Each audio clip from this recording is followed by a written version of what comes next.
காஞ்சிபுரத்தில் வீட்டில் குடியிருந்தவர்கள் வாடகை செலுத்தாததால் வீட்டின் உரிமையாளர் யாரும் யூகிக்க முடியாத ஒரு செயலை செய்துள்ளார்.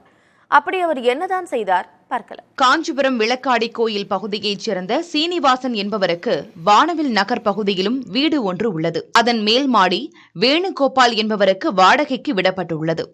அதில் அவர் தனது மனைவி, மகள், பேர குழந்தைகள் மற்றும் தனது தம்பியுடன் வசித்து வந்துள்ளார். இந்நிலையில் வேணுகோபால் திடீரென பக்கவாதத்தால் பாதிக்கப்பட்டு வீட்டிலேயே முடங்கியுள்ளார். இதனால் அவர்களால் முறையாக வாடகை செலுத்த முடியாத நிலை ஏற்பட்டுள்ளது. எனவே அவர்களை வீட்டை காலி செய்யுமாறு சீனிவாசன் கூறியுள்ளார்.